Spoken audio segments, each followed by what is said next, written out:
When two girls in their young teens became friends and eventually got into a relationship, their text messages grew darker and darker. Finally, they came to discuss murder of a family member.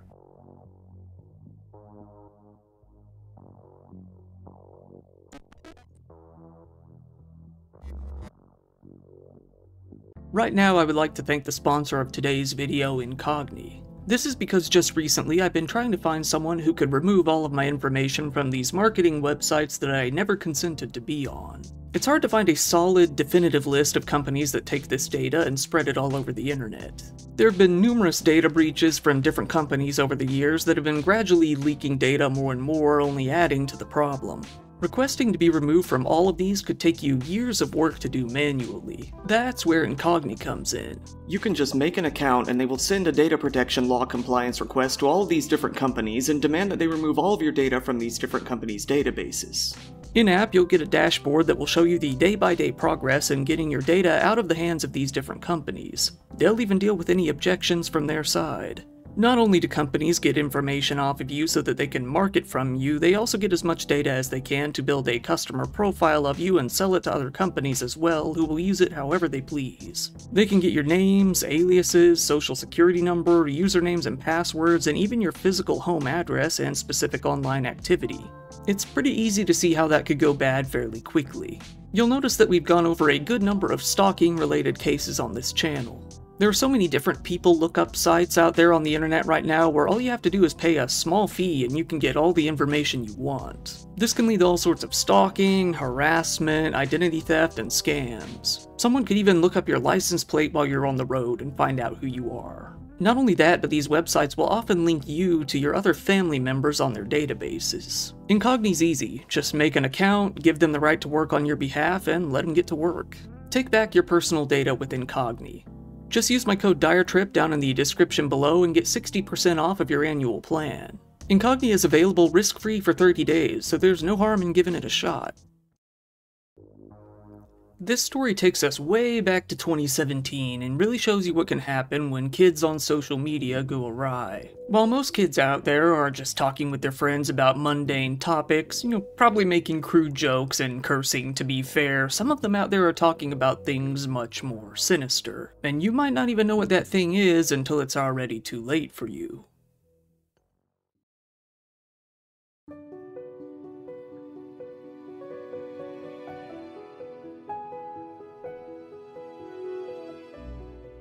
Anna Schroeder was born on July 3rd of 2002. Anna, her sister Kayleen, and their brother were born to a pretty bad mother from different fathers. The mother wasn't known for being great at taking care of the kids. She would often dump them off on whoever she could. One day she got the idea to hire a babysitter to come watch them, knowing that she had no intention of ever picking them up again. The babysitter continued to care for the kids, but by the time they had been with her for 48 hours, she knew something was up. To make matters worse, the brother needed to be fed with a feeding tube, and this babysitter wasn't even shown how to do it.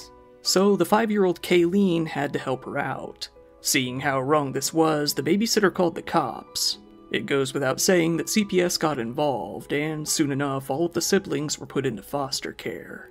Enter Daryl and Peggy Schroeder. They had been trying to conceive for quite some time with no luck. Over the years, they had a few failed pregnancies and even some failed IVF treatments. Completely out of luck, they decided to try fostering some kids with the intention to adopt. When they applied, they were licensed, but for 2 kids only. It wasn't too long before they got a call about Anna and her siblings. On March 17th, 2004, when Anna was 2 and Kayleen was 5, the kids and the parents met for the first time. Unfortunately, due to their license, the Schroeders could only pick 2 of the kids. After thinking on it for a while, they picked the 2 girls. Ever since that day, the 2 girls never left their custody. Eventually, they fully adopted them. Anna was a quiet kid. She had a few friends growing up, but they came and went, nothing serious. This didn't help with her abandonment issues. As she got older, her relationship soured a bit with her sister. When she started kindergarten, her parents realized she was having some serious emotional issues. They got some professional help for her, and she began getting some medication for ADHD when she was about 5 years old. When Anna was in 5th grade, Daryl and Peggy decided to get divorced. Anna took it very hard. She ended up failing 5th grade and got held back. She felt that she was the reason for the divorce, although she wasn't even a factor. Nothing the parents said, however, could convince her otherwise. Initially, the parents had split custody, but Daryl and Kayleen's relationship had gotten much worse over time. Due to something unspecified that Kayleen had done, she was no longer allowed in Daryl's home. Anna wanted to stay with her sister, so she chose to primarily stay at Peggy's house in Morrison, Illinois. After Kayleen turned 18, she decided that she wanted to leave the house and got out as quickly as she could. Even though Anna and Kayleen didn't really get along, Anna still wanted her to be around, so she had a hard time dealing with this.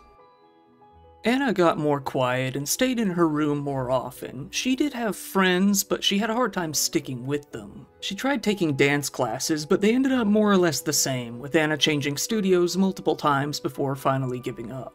What she really wanted was someone who would stick around, someone she could confide in.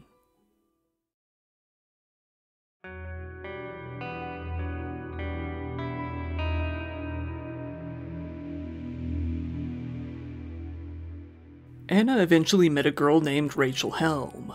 Anna was always kind of more of a follower. She went with the flow, doing what her friends wanted to do and failing to speak up for herself much of the time. Rachel was very much the opposite, being more of the domineering, assertive type. While the two started out as friends, their relationship gradually developed into something more romantic. That stage of teenage experimentation began, and the two got more close. Daryl eventually started dating a woman named Michelle in 2016. While they weren't married yet, they were effectively a married couple. Anna actually loved her new stepmom, and it seemed things were on the upswing, but not for long. Over time, Anna had gotten more depressed and less confident. At some point in time, she tried to end her life by slashing her arms multiple times. She ended up being taken to the hospital where her parents came out to meet her. At the hospital, Peggy, Daryl, and Michelle came to a discussion about what they would do about Anna. This was when Rachel walked into the hospital with her mother. Rachel pushed past the family, firmly stating, "Hi, Anna wants me here," although Anna hadn't been in the condition to call her out there. Anna's family got a lot more serious about her mental health after that incident, but the problem was Anna's doctors changed over and over again, leaving the family with no choice but to re-explain the whole thing and basically start over each time. This made making some real progress pretty difficult. By this time, all of the parents noticed that Anna and Rachel were appearing more as girlfriends than friends. They discussed how to deal with the budding romance behind closed doors. While none of them necessarily opposed the relationship, they did decide to impose some normal teenage rules. For example, if the girls were at each other's homes, they wouldn't be allowed in the bedroom with the door shut. After all, they were 14 and 15 years old. When the new rules came about, Rachel took them much harder than Anna did. She felt that Peggy didn't approve of their relationship, despite the fact that they were allowed to date. She was pretty infuriated that the two wouldn't be having any bedroom time together. The two girls began to feel that Peggy was purely against their gay relationship, despite the fact that Daryl imposed the same rules upon them. Anna was in a pretty bad place, mentally and emotionally. She tended to confide all of her problems to Rachel as she became her rock. Rachel, supportive as she was, didn't always have Anna's best interests in mind. She fantasized about running away together, away from Peggy, and living happily ever after. Rachel continued to fear that Peggy didn't or wouldn't accept the relationship. She and Anna would text about this frequently over texting and social media. One night, Anna expressed her dark desires for the first time, saying, "I've actually thought about killing my mom. Please don't think I'm crazy." To her surprise, Rachel responded with, "I could help," adding, "I hate that bitch. No offense. I want to kill her just so I can have you. Then we can stay at the house together." Later on, Anna returned to the topic. She asked for advice, saying, "I don't know how to do it, Rachel. Tell me your ideas. Lol." Rachel then suggested that Anna put some poison in her food, suggesting that they try either bleach or drain cleaner. It seemed that Rachel's main concern wasn't really the romantic part of the relationship, it was the physical part. After all, the two were allowed to date, they just weren't allowed to be in a bedroom together. She made this more clear in various texts, such as one that reads, "I can't stand this. She needs to die soon. I can't take not seeing you. It hurts. But when she dies and it's over with, I can do something. Something equals Anna without getting caught." Over the few months they were together, they began to really lean into the plan to poison Peggy. Anna said that she would leave a note on the counter saying that she was going to run away. She felt that if the police were to see this, they would assume that Peggy had ended her own life due to the sadness of Anna being gone. By the end of June of 2017, the messages related to killing Peggy were becoming more and more frequent, taking up a good portion of the time the two spent talking. During this time, Anna decided to do some research online. She made the age-old mistake of making her intentions clear within her Google searches, hitting up queries like, "Does someone die when shot in the head?" "Children killing their parents?" "Daughters who kill moms?" and simply, "How to kill someone." On June 30th at around midnight, Rachel once again made her intentions very clear. When Anna said that she wanted to meet up, she sent a message that simply said, "I will, but your mom has to be dead or gone, sadly. We can't meet up until your mom is gone, 'cause I would fuck you a lot." A few days later, on July 3rd, Anna turned 15 years old. She hung out with her father and Michelle, having a small get-together of a birthday party not unlike any other. Nobody really thought anything was wrong, aside from her depression, which had already been continuing for months, even years at this time. Nobody would have ever expected what was going to happen within the next few days.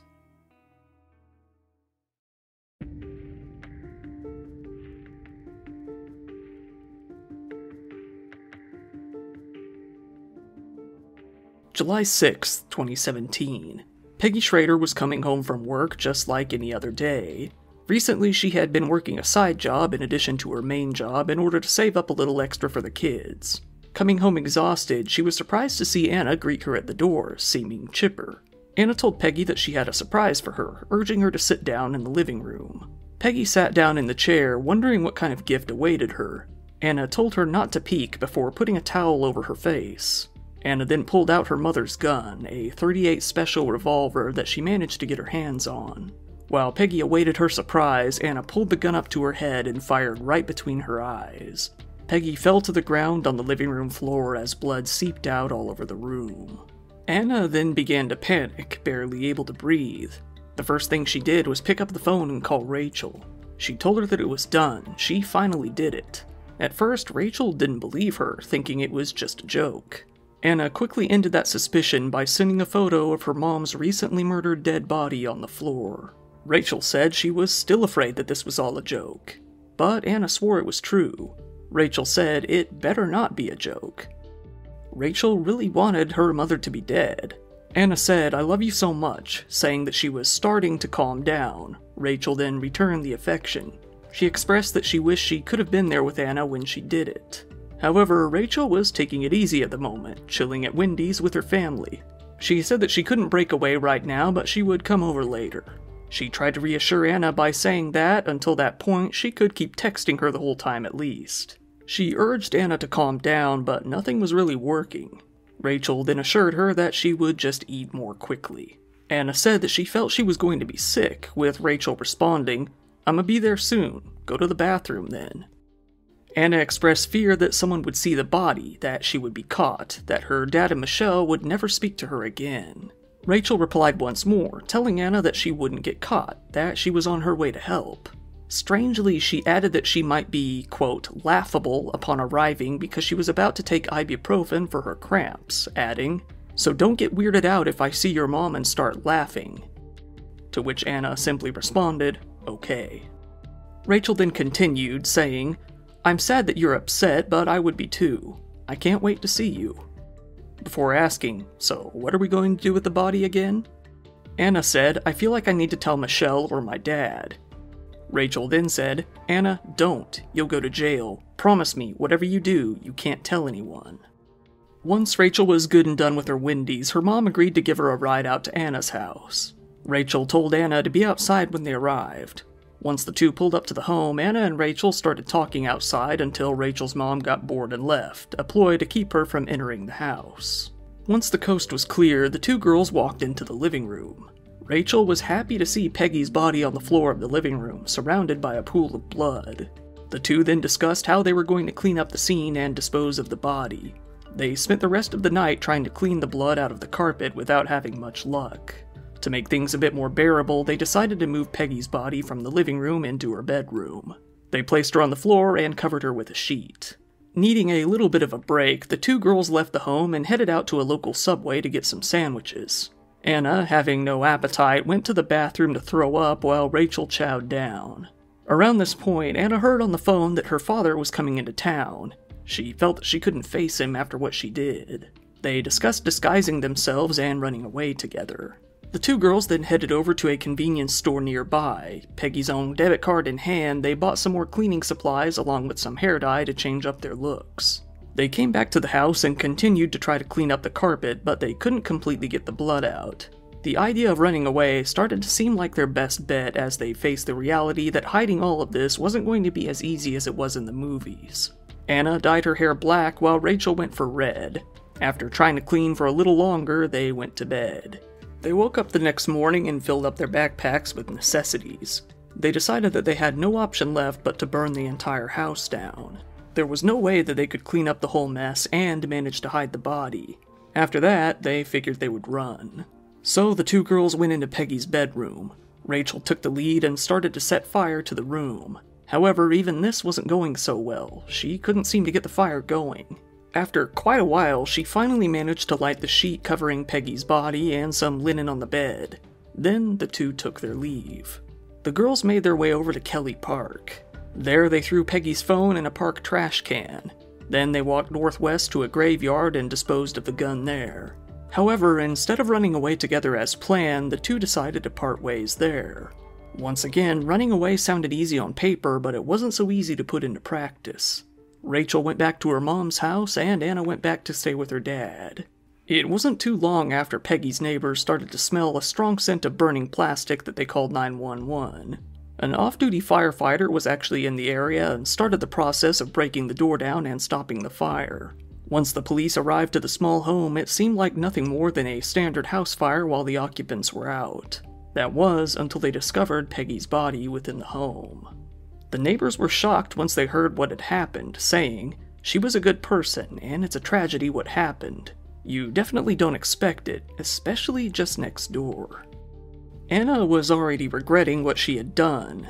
She wrote a final message to Facebook, saying, "I don't even know if you can see me right now, but if you can, I just want you to know that you were my best friend.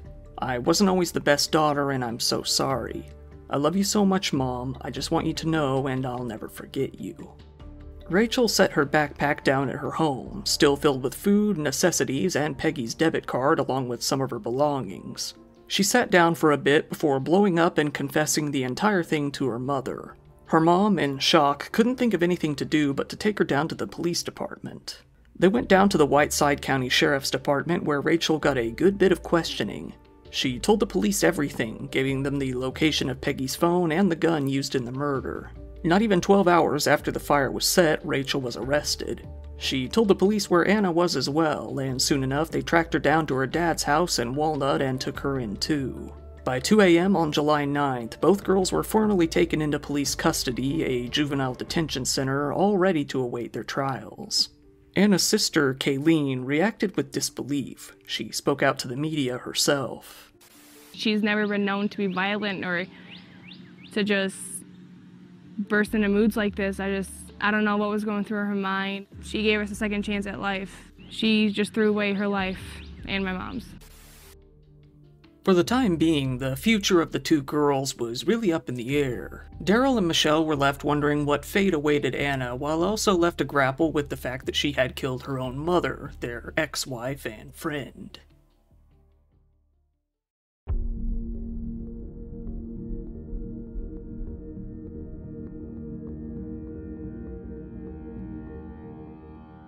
Despite the severity of the crime, it looked like both of the girls were going to be charged as juveniles.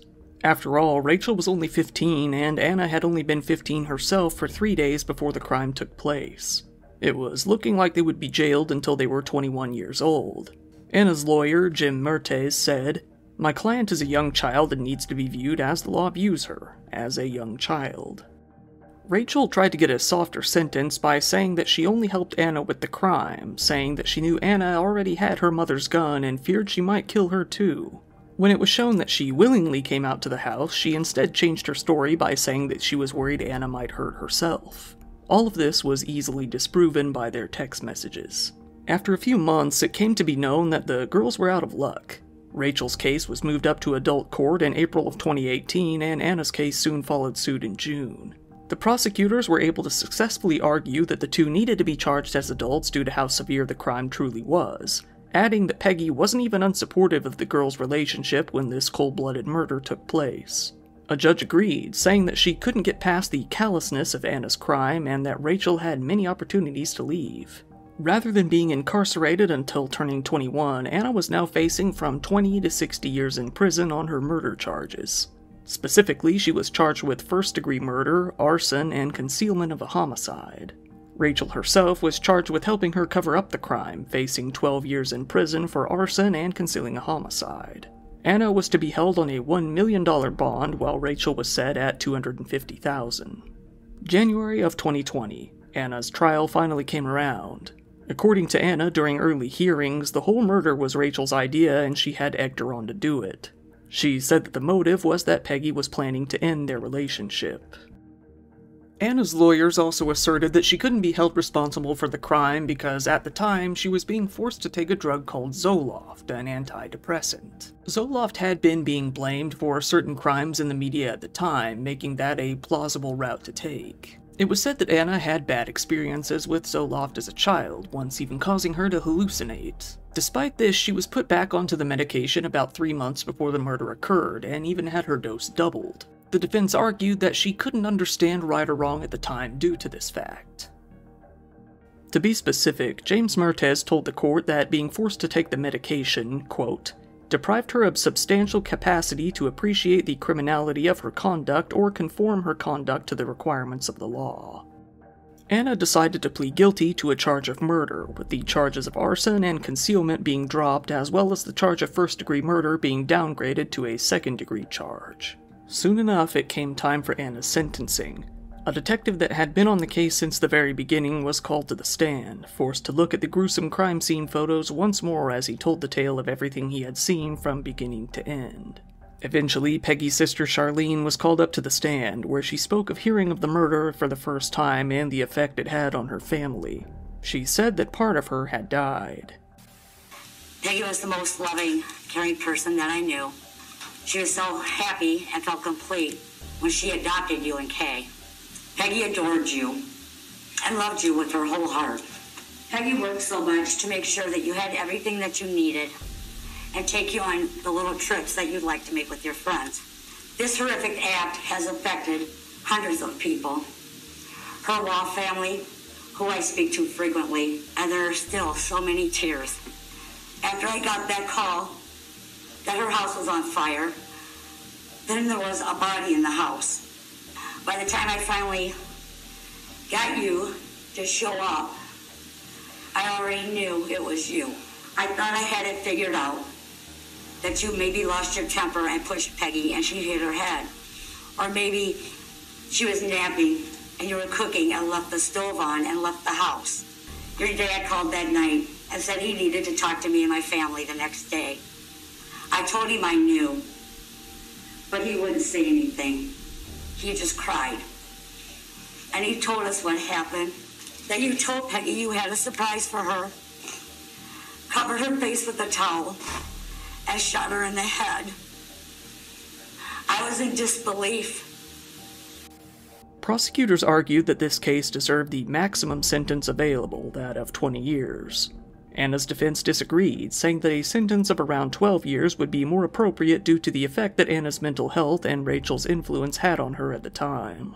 It finally came time for Anna to take the stand, where she apologized to both her family and to Peggy herself. I want to start off by saying I'm sorry. To my family, I'm very sorry. I'm the child who shot and killed her own mom. That is how people know me. That's how people will always know me, and that's how I deserve to be known. But my mom doesn't deserve to be known as my victim. She deserves to be known as a great mom. My aunt is right.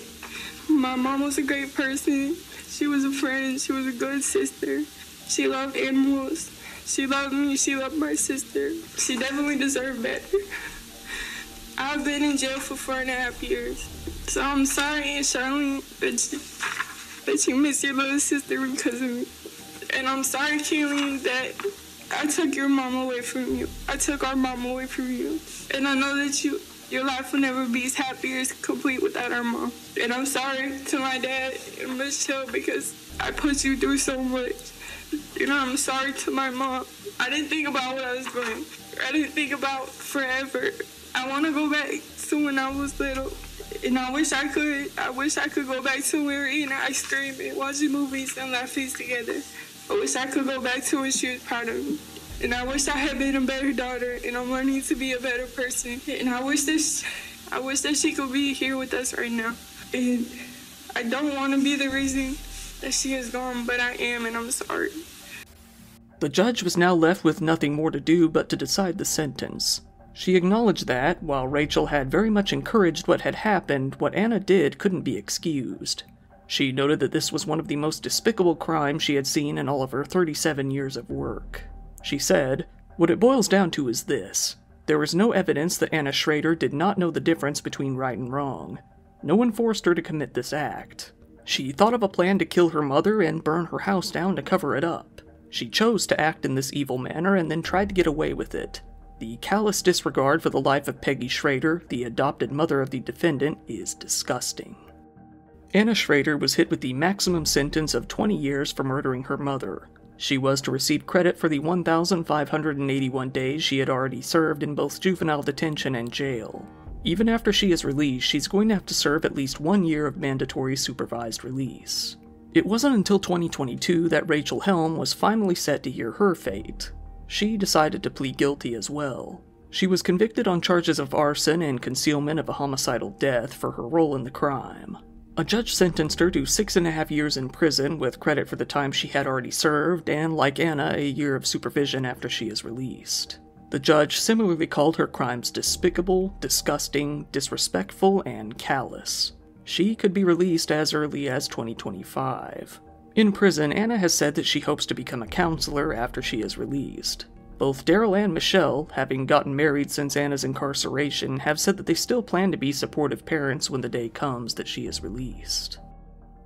Interestingly enough, Anna now has a profile on one of those dating pen pal prison websites. At this point, she lists herself as being straight and single. On that profile, she writes, "Hey, my name is Anna. Nice to meet you. I'm 20, sometimes quiet, but I love to talk and play around when you get to know me. I love art, both making it and seeing it. I'm not looking for any flirtatious conversation. I'm really looking for a genuine friend. I'm working on a lot within myself as well as helping others. I love receiving mail, so I'm looking forward to your letter." She will be released anywhere from July 8th, 2027 to 2037. Once again, thank you for watching my video. If you found it interesting, please give it a like, it really helps me out in the algorithm, and hey, feel free to subscribe if you want to see more content like this. In celebration of 500k and by popular demand, I have a merch store up now too as well. I only have a few designs up there right now, but I'm hoping to add more pretty soon. Just recently I've started up a podcast with 4 of my friends called the NBR Podcast. If you find this channel interesting, I think you'll like that as well. If you want, go ahead and follow me on social media. If anything were to ever happen to this channel, that would be the only way you'd ever hear about it. I also really appreciate when people follow me on Patreon. There you can get videos early, ad-free, and uncensored, and channel memberships are up too, where you can get the same benefits as well. Once again, this has been your host Kyle. Thank you, and good night.